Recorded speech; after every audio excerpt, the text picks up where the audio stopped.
Napakalakas ng offer ng Golden State Warriors para kay Giannis. Ayon mismo yan kay Brian Windhorst ng ESPN, senior NBA writer, senior NBA analyst at broadcaster. Ayon pa sa sinabi ng Brian Windhorst ay everyone else is gonna have to try to beat a strong Golden State offer.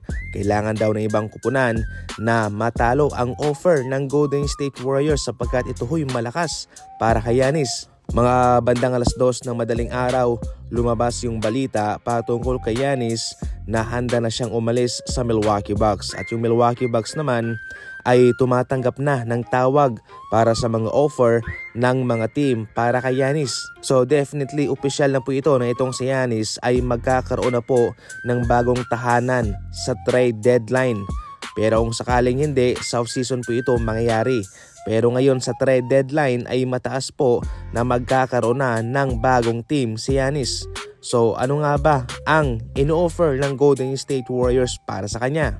Payag ang Golden State Warriors na ipadala si Jimmy Butler at sasamahan pa ng ilang players at 4 na first round pick at 3 pick swaps.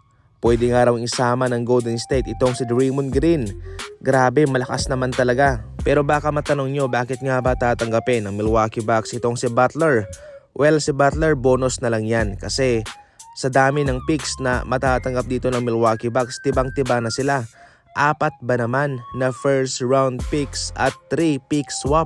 May mga batang players pa plus yung si Butler at si Green. Kaya nasabi mismo yan ni Brian Windhorst na dapat lang talaga na matalo ng ibang kupunan itong malakas na offer ng Golden State Warriors para kay Giannis. Dahil kung sakaling wala silang magandang maibibigay sa Milwaukee Bucks, doon po talaga mapupunta si Giannis sa Golden State Warriors.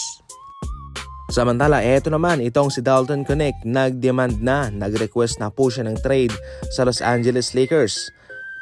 Tama itong ginawa ni Dalton Knecht, meron siyang potensyal pero somehow ay hindi lang talaga siya bagay ngayon sa rotation ni Coach JJ Redick. Kaya mas mabuting sa ibang team niya na lang dalhin itong kanyang talento. Itong si Knecht mga idol ay nawala na sa rotation ni Coach JJ Redick. Siya nag-average ng 5 points sa kanyang shooting na 44% sa field and 32% sa 3-point line. Kung noon mataas sa kanyang minuto, ngayon mga idol swerte na lamang kung siya'y makakaabot pa ng 12 minutos. Kaya okay lang din at tama itong ginawa ni Dalton Knecht sa kanyang pag-request ng trade sa Lakers. Sa ating huling balita naman, habang buhay raw na dadalhin ni Jamal Murray ang kanyang pag-choke sa free throw laban sa Pistons. 2 beses pong na-foul ng Pistons itong si Jamal Murray para mapigilan sana. Ito ay malaking sugal para sa kanila sapagkat usually sa mga star player ay kanilang naipupukol ang mga free throws. Pero nag-choke itong si Jamal Murray at kakaunti lamang ang kanyang naipasok. Sa madaling salita ay bigo siyang may panalo ang kanyang kupunan sa mga free throws na iyon. Kaya habang buhay po itong dadalhin ni Jamal Murray na para bang ito ay isang malaking bangungot na sana naipanalo niya ang laban pero nabigo siya.